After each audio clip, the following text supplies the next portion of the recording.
24년 첫 안식일인데 어떤 말씀을 드리면 좋을까? 올 한 해 우리가 어떻게 살면 좋을까? 여러 가지를 생각을 하다가 우리가 올 한 해는 이렇게 살면 좋겠습니다 라고 하는 그런 말씀을 좀 드려야 되겠다 생각을 했습니다.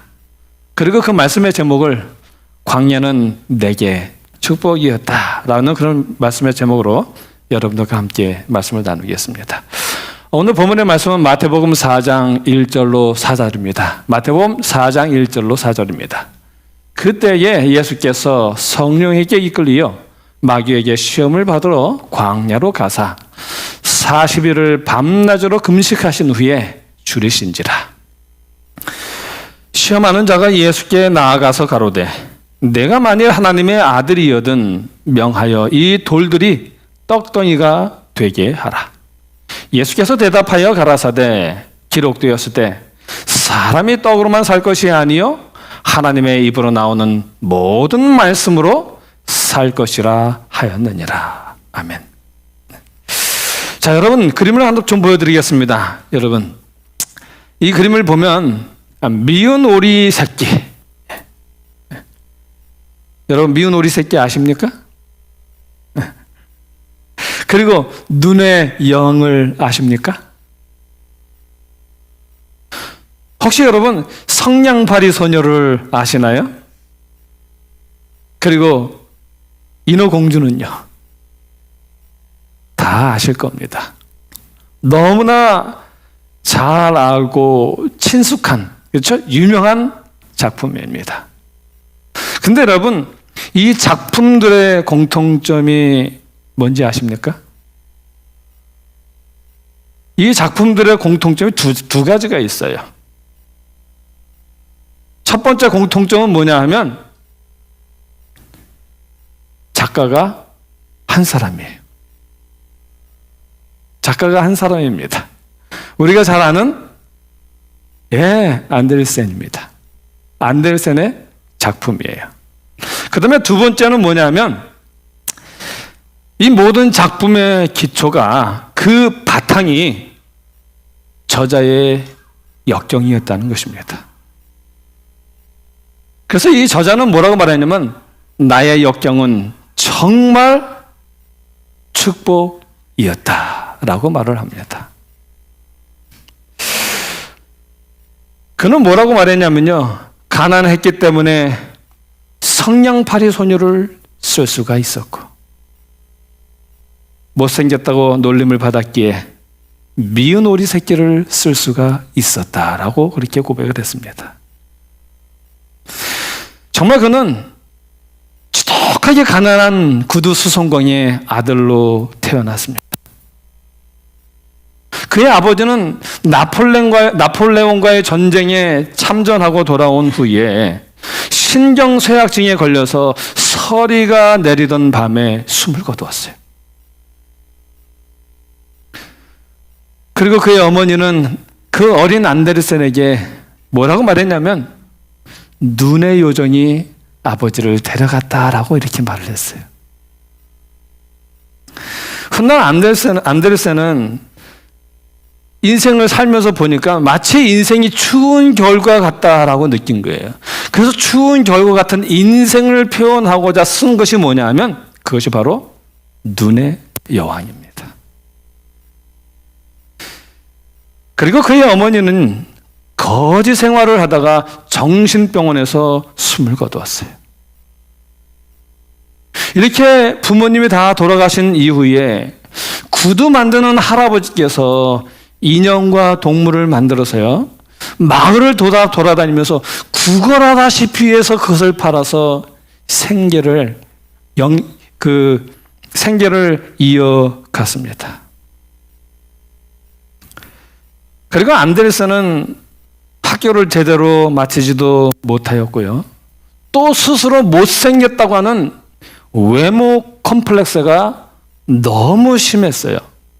그래서 주변에 친구가 하나도 없었습니다.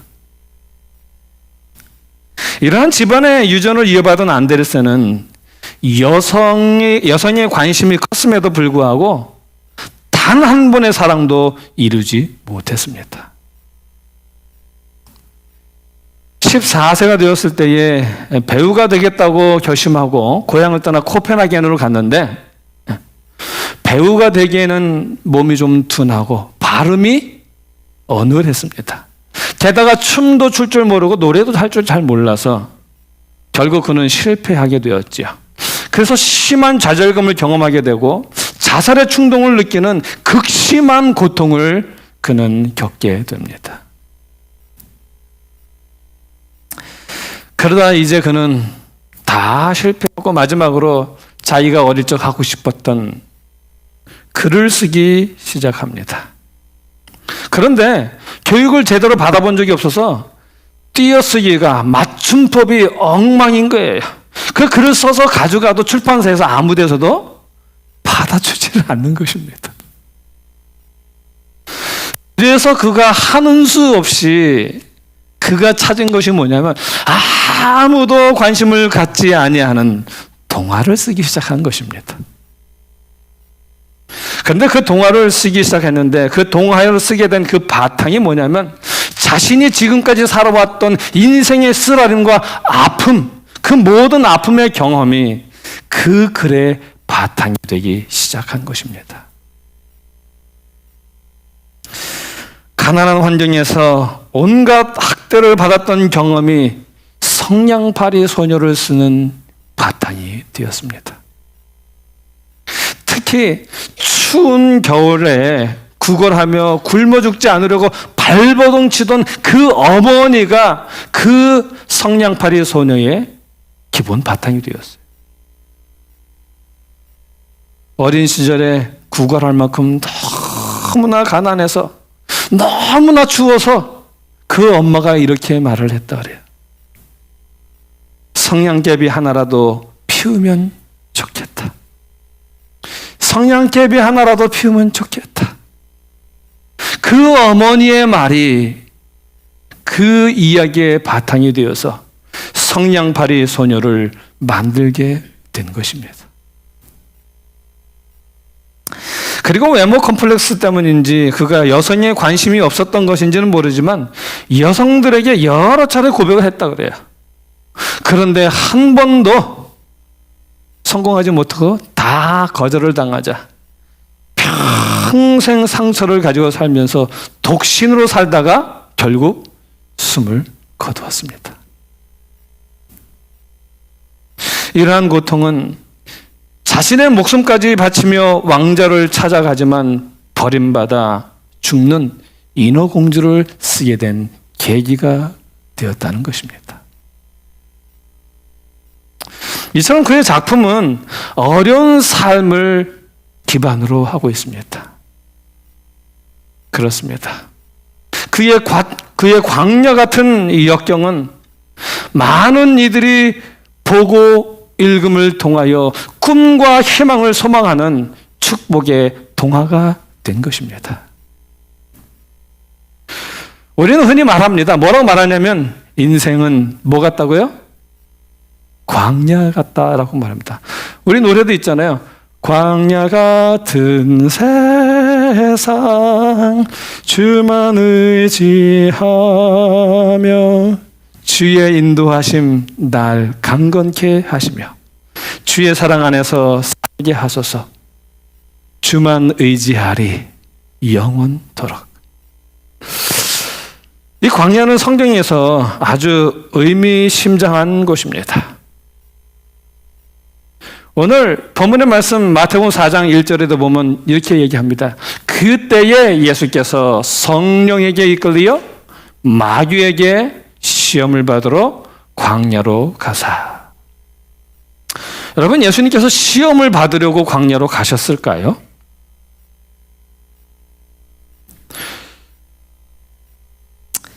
여러분, 시험을 스스로 취하는 사람들이 있습니까?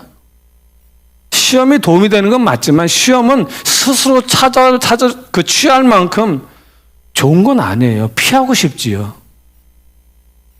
예수님께서 침례받으신 광야로 가신 것은 사단의 시험을 받기 위해서 가신 것이 아니라 홀로 사명과 사업을 깊이 묵상하기 위해서 가신 거예요.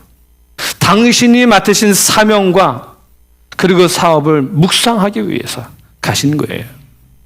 그런데 그때 사단이 이때가 참 좋은 기회다라고 생각을 하고 예수님께 가서 예수님을 시험한 것입니다. 자, 그렇다면 왜 예수님께서 광야의 시간이 필요하셨을까요? 여러분, 예수님이 이 땅에 오신 것은 창조로부터 몇 년이 지난 후에요? 4,000년이 지난 후입니다. 그래서 예수님은 4,000년 동안 퇴보된 인간의 몸과 퇴보된 정신의 능력을 가지고 이 땅에 오신 거예요. 그렇기 때문에 예수님도 당신의 거룩한 사명을 위해서는 당신 자신을 무장할 필요를 느끼셨던 것입니다. 그래서 예수님은 하나님과만 함께하기 위하여 광야로 가셨던 것입니다. 그리고 광야는 이스라엘의 역사와 신앙이 시작된 곳입니다. 모세의 소명이 그곳에서 시작되었고요. 침례 요한의 사역도 광야에 외치는 자의 소리, 광야에 외치는 자답게 광야에서 시작이 되어졌습니다. 그리고 바울도 광야에서 혈육과 분리되고 그리고 예루살렘에 있는 다른 그리스도인들의 영향을 전혀 받지 않고 하나님과 개인적인 교제를 통하여 자신에게 주어진 특별한 계시, 즉 이방인들을 향한 하나님의 뜻을 발견하고 그리고 그 사역을 준비하였던 것입니다. 그리고 예수님의 공생애도 광야로부터 시작이 되어졌습니다. 왜 그럴까요? 왜 광야는 성경 역사의 시작일까요? 왜 하나님은 이스라엘 백성들을 이렇게 살기 힘든 광야로 인도하셨을까요? 왜 하나님은 이스라엘의 역사를 광야에서부터 시작하게 하셨을까요? 그 이유는 여러 가지가 있습니다. 그 중에 세 가지를 좀 살펴보겠는데 그 중에 첫 번째는 뭐냐 하면 하나님 의지하는 법을 배우게 하기 위하여 광야로 인도하신 것입니다. 히브리인들은 애굽의 종살이를 하면서 우상을 많이 보았고요. 또 섬기기도 했습니다. 근데 당시 신들은요, 농경사회와 관련된 신들이었기 때문에 그 신들은 광야에서 아무런 도움을 주지 못하고 아무런 능력이 없는 신이라고 여겨졌어요. 그 당시의 사람들은 그렇게 생각을 했습니다. 그래서 광야의 더위라든지 또는 그 추위 그리고 인간의 모든 근본적인 문제를 이 농경사회에 있는 그 신들이 그들에게 안전을 보장해 주거나 그들을 이렇게 이끌어 줄 수 없는 그런 신이라고 그들이 생각을 했었던 것입니다. 그래서 광야에서는요, 오직 하나님만 찾을 수밖에 없는 곳이었습니다. 그래서 우리가 잘 아는 이사야서에 보면, 이사야 43장에 보면요, 뭐라고 얘기하면, 보라, 내가 새 일을 행하리니 이제 나타낼 것이라. 너희가 그것을 알지 못하겠느냐? 정령이 내가 광야의 길과 사막의 강을 내리니. 이 사막의 길을 내고 그 샘물을 낸다는 의미는 굉장한 의미예요. 그 어떤 신도 거기를 관할하지 못하고 그곳에 사람으로 하여금 살도록 하지 못하는데 누구는 하실 수 있는 거예요? 하나님은 하실 수 있는 거예요. 그 당시에 그들에게 그 어떤 신들도 할 수 없는 그것을 하나님은 하실 수 있다라는 사실을 그들에게 가르쳐 주고 계시는 것입니다. 이것을 통해서 그들에게 누구만 의지하면 되는 거예요? 하나님만 의지하면 되는 거예요. 지금까지 알고 있었던 그 신들이 아니라 이제 보니 누구예요?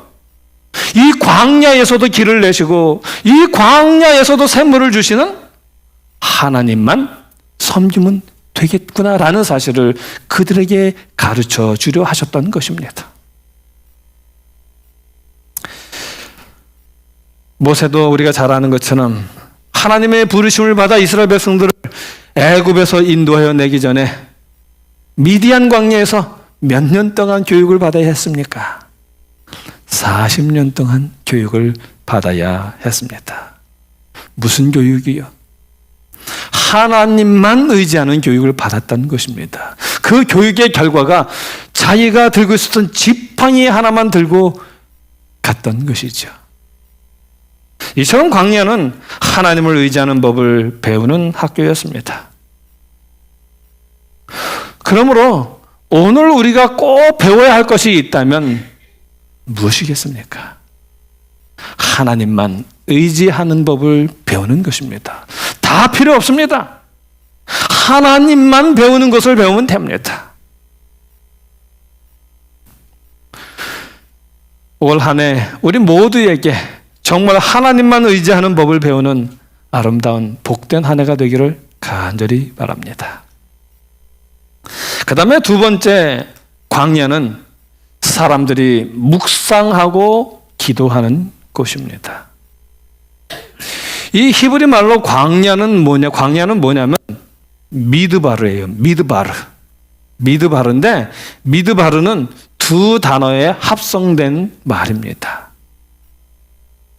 뭐냐면 미라는 말과 다바르라는 말이 합성이 되어졌어요. 미라는 말은 뭐냐면 어떤 장소를 말해요. 그런데 다바르는 뭐냐면 말씀이에요. 그러면 미드바르는 무슨 뜻일까요? 하나님의 말씀이 있는 곳이에요. 하나님의 말씀이 내리는 곳입니다. 하나님의 말씀이 임하는 곳이죠. 그러므로 유대인들이 광야로 간다라는 말은 어떤 의미예요? 하나님의 말씀을 들으러 간다는 말입니다. 그리고 하나님의 말씀을 듣는다는 그 의미는 뭐냐면 오직 하나님과만 대면하는 시간을 갖겠다는 것입니다.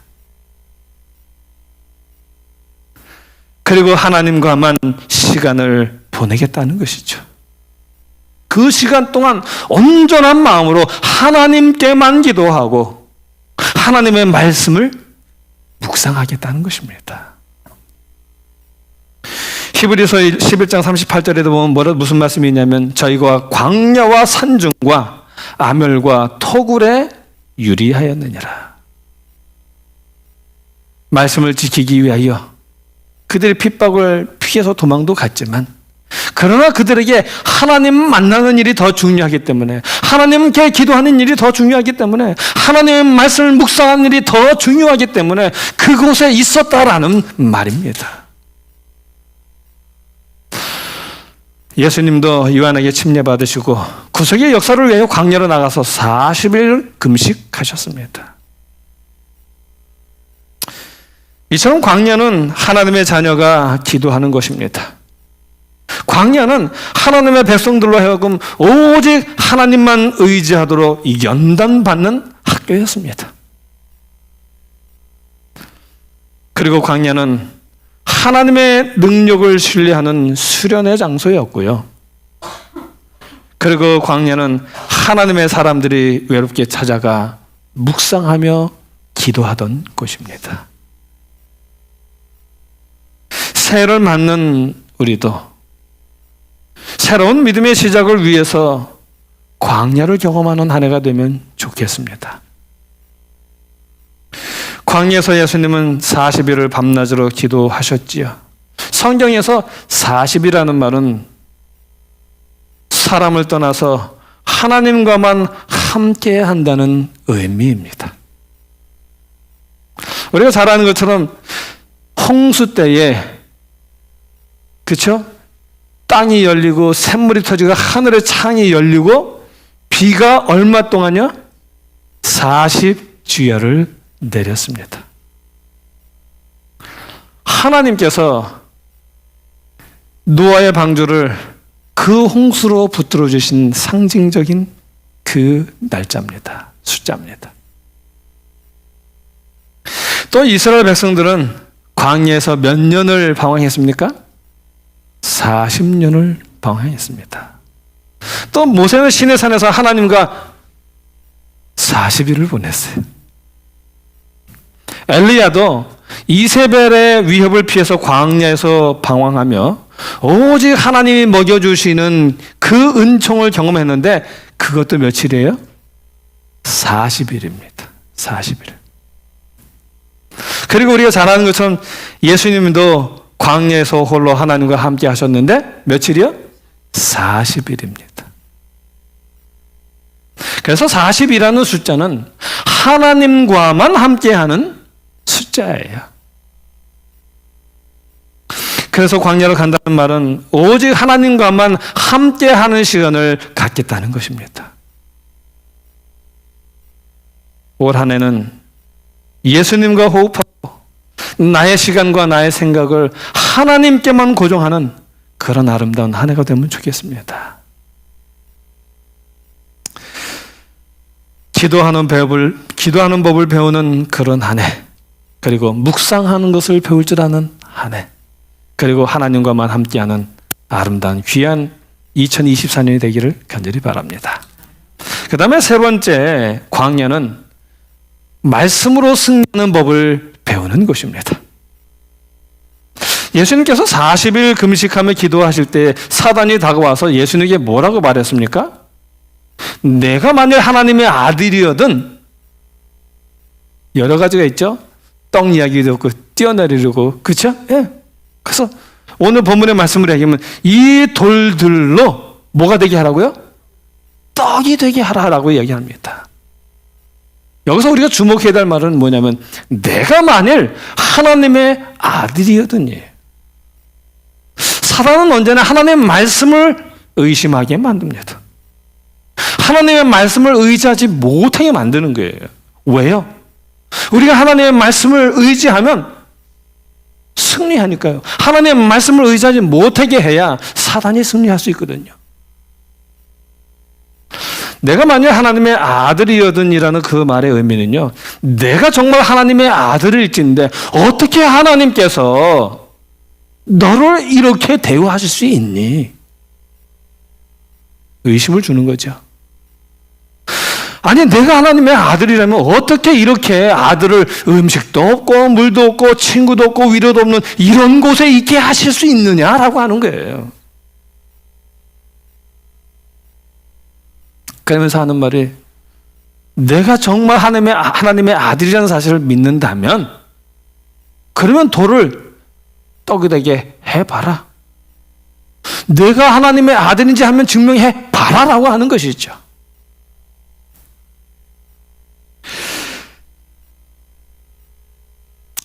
여러분, 예수님은 이미 침례 받으실 때에 당신이 하나님의 아들이시라는 그 말씀을 들었어요. 마태복음 3장 16절로 17절에 보면 이렇게 말을 합니다. 예수께서 침례를 받으시고 곧 물에서 올라오실새 하늘이 열리고 하나님의 뭐가요? 성령이 비둘기같이 내려 누구 위에? 자기 위에 임하심을 뭐 했어요? 보시더니. 17절 하늘로서 소리가 있어 뭐 하시되? 말씀하시되 이는 내 사랑하는 아들이요 내 기뻐하는 자라 하시니라. 사단의 목적은 이 하나님의 말씀을 의심하게 만드는 것이 목적이었습니다. 이 말씀에 대한 확신에서 흔들리게만 한다면 사탄은 예수님을 이길 수 있는 것입니다. 그래서 사단은 극도의 배고픔과 낙담을 이용해서 아버지 된 예수님의 믿음을 흔들었던 것입니다. 말씀에 대한 신뢰를 잃어버리게 하려고 했던 것입니다. 그런데 우리가 잘 아는 것처럼 예수님은 무엇으로 승리하셨습니까? 말씀으로 승리하셨습니다. 1400년 전에 하나님께서 이스라엘 백성들에게 교육하시면서 만나로 교육하시면서 하셨던 말씀이죠.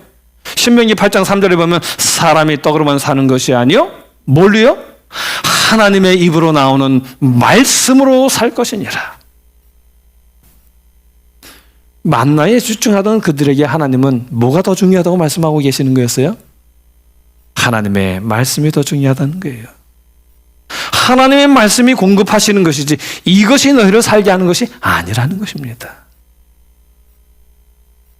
그래서 만나는 광야에서 모든 생활 유지 수단이 떨어졌을 때에 하나님께서 내려주신 것으로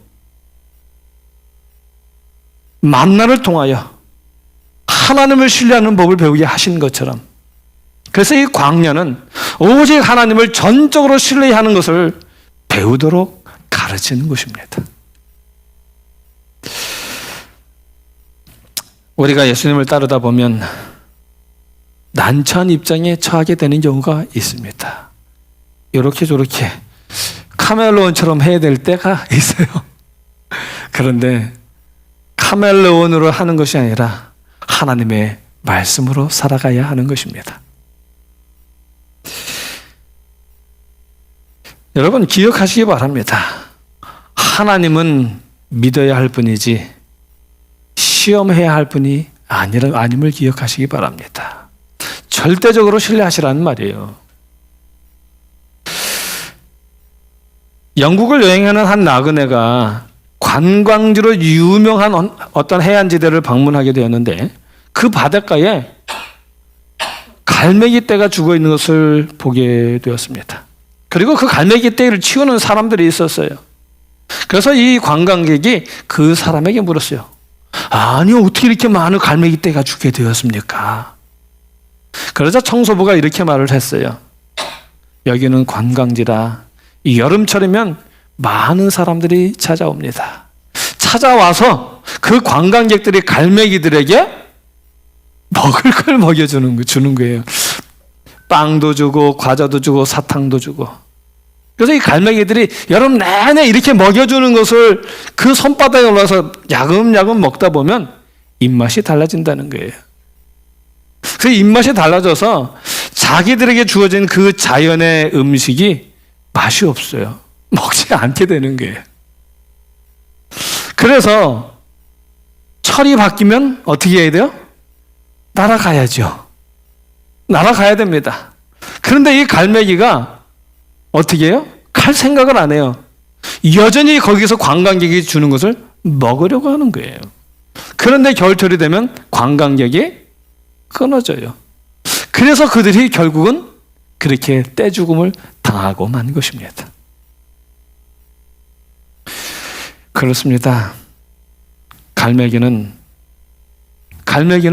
먹어야 할 음식이 따로 있었던 것입니다. 그 음식을 먹었어야 합니다.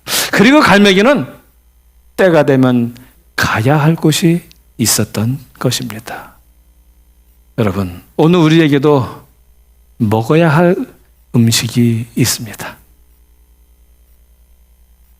그것은 바로 하나님의 말씀입니다. 그리고 우리가 가야 할 곳이 있습니다. 때가 되면 가야 할 곳이 있죠. 거기가 어디입니까? 하늘 가나안입니다.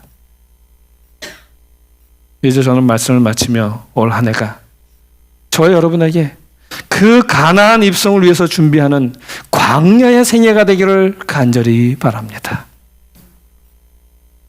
오직 하나님만 전적으로 의지하는 법을 배우는 한 해가 되기를 바라고요. 오직 하나님께만 기도하고 하나님의 말씀을 묵상하는, 그래서 하나님과 동행하는 법을 배우는 한 해가 되기를 간절히 바랍니다.